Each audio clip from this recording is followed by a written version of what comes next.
We have been covering BioWare left and right this past week. Earlier, we talked about Corinne Busche no longer being with the company. Can I have you something? Well, they found themselves a new job at Wizards of the Coast, the people that run Dungeons and Dragons. Yeah, you've heard that right. Corinne Busche, who's also known as Andrew Bush, who's a transgender woman, or at least a pretend woman, is now part of Wizards of the Coast. If you remember, we talked about it. They were the director of Dragon Age of Veilguard, or as I like to call it, the Veilguard, a game that basically flopped. Probably lost EA and BioWare millions of dollars. There's a rumor going around now that the Edmonton studio should be shutting down like any day now this month. There's been a little bit of a contention between whose sources are correct between Jeff Grubb, who's a woke, apparently headline stealing journalist, and Smash JT and Grum's sources. I'm going to lean towards Grum's and Smash JT because a lot of what they say has substantial evidence shown to back it up, while Grubb's is just usually word of mouth. But that's all here nor there. BioWare's in trouble. Lots of people are getting laid off. We also talked about the restructuring, how people are being moved to different teams, but they also said in a roundabout way that the whole power of the whole studio, the full studio, won't be needed for the next Mass Effect game. So they're going to be laying people off here. Corinne Busche was an interesting situation because they tried to make it seem like they were a little optimistic on the way out, that their job was done, that they did a good job, that they were proud of their work. But we all know what really happened here, guys. If Veilguard didn't fail, Corinne Busche would still be at BioWare. At the end of the day, don't sugarcoat it. Well, now they're at Wizards of the Coast, which is a company that's also been getting a lot of fucking backlash as of late with what they've been doing with Dungeons and Dragons. If you look at the monster manual and different stuff that's being implemented as far as rules go with Dungeons and Dragons, there's a lot of woke bullcrap being injected into it. Everything from people needing to write X's on their hands if they feel triggered about something so the DM could coddle them. I mean, just if you look at websites like that Park Place and Fandom Pulse, they've been covering a lot of this Dungeons and Dragons stuff. Bounding into Comics is another good one. I haven't really touched on it on this channel because I'm not as aware of tabletop games and stuff like that. I did play Dungeons and Dragons a little bit when I was in middle school, but it wasn't as criticized as it is now. They've been coming under fire for quite some time, especially when you've seen stuff of, they're promoting like weird, creepy, groomy BDSM, like trans LGBTQ pro stuff in this game. It has nothing to do with a fantasy setting, which is similar to what happened with Veilguard. There was all the controversy of top surgery scars in the created character on Veilguard. Why is that in a fantasy game? We also had that whole cutscene about what a barv is, where the example used was, oh, I misgendered somebody. Let me go do a barv and do 10 push-ups as punishment to show that I'm truly sorry. Like, it's this whole coddling and catering to small percentage of people so that we don't offend them. We have to walk on eggshells and prove that we're sorry and we're scared of them. Like, I don't understand this whole mentality of being afraid of a small percentage of people that will try to cancel you when they really can't cancel you.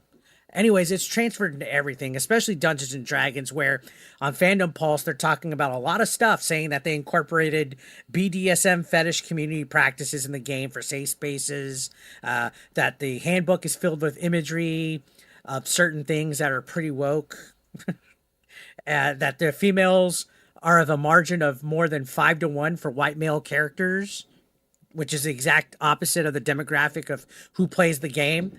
And also, there's been other reasons why the game has had scrutiny, but according to Diversity in Dragons, which this is where the whole story has broken out of, Diversity in Dragons, shout out to them, they put a video out confirming that Corinne Busche is at the company. An inside source at Wizards of the Coast told them that the infamous game director from Dragon Age of Veilguard, Corinne Busche, who added extreme transgender propaganda into Veilguard, is now working at the company.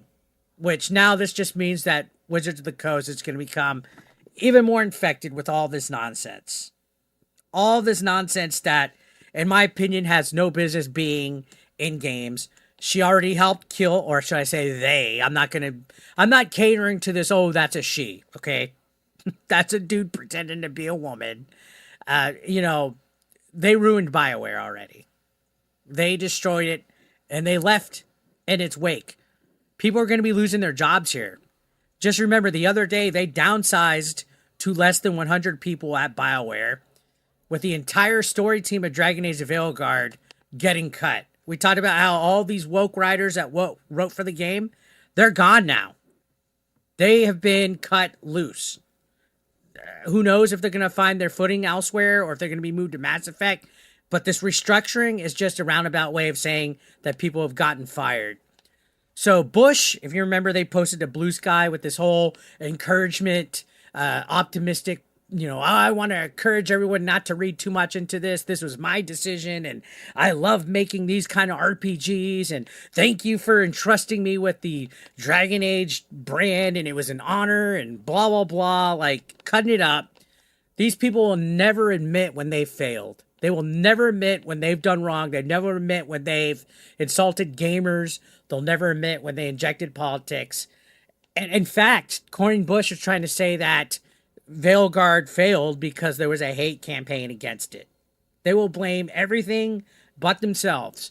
They'll blame gamers like you and me, the gamers that listen to rage bait grifters and we're right-wing grifters and whatever, that we just want to have hate, that we can't think for ourselves. That's how these guys operate. And now they're going to be working on an upcoming Dungeons and Dragons game. So, according to the inside source that told Diversity and Dragons, Skeleton Key Studios, who's the people making the video game, hired Bush to work on this new video game. And again, it's coming in the wake of Dungeons and Dragons, more particularly Dark Alliance, getting shut down this past month. Remember Dark Alliance? It was a game that was actually worked on by, surprise, surprise, Sweet Baby Inc., another woke consultancy firm that's been a topic of controversy all year. They are literally destroying things in their wake. And now we got Corinne Busche in here. Why do these people hire these guys that don't know anything about video games, that just alienate the consumer base?